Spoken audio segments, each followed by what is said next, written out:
Hi friends, ఈరోజు మనం వేరుశనగ పంటలో 5x5 కొలతలతో CCE చేయబోతున్నామండి.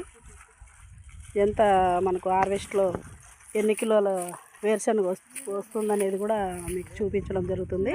కొలతలు వేస్తున్నారు చూడండి. ఒకసారి 4 మూలల 5x5 పెడతారు. ఇప్పుడు 4 వైపులా మనం 5x5 పెట్టుకున్నామండి. ఇక్కడ నుండి మనం కర్ణం తీసుకున్నాము, ఈ మూల నుండి ఆ మూలకి. ఎన్ని మీటర్లు సార్? 7. ఇప్పుడు కర్ణం తీసింది అది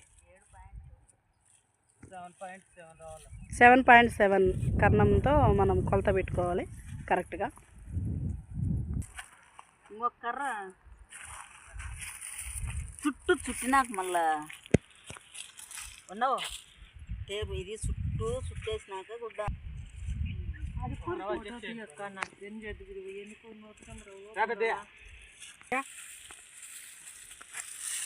మళ్ళీ కాయలు వస్తామా?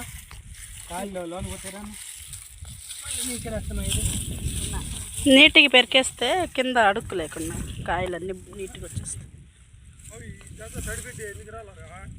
అంతా బిడ్డ మనసులు పెట్టుకోమా, మేమంతా తర్వాత అన్న టవలంటే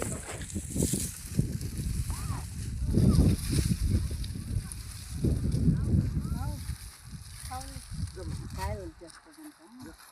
ఇడిపించేయాలి కాయలన్నీ నీట్గా. ఎండిపోయి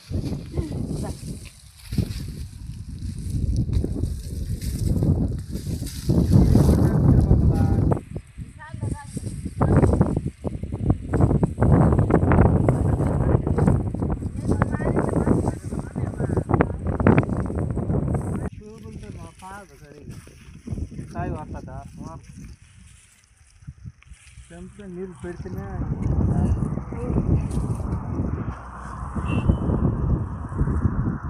ఆరిపోయింది. రాలే ఈసారి బాగా వాన పడిపోయిలే లాస్ట్ వరకు.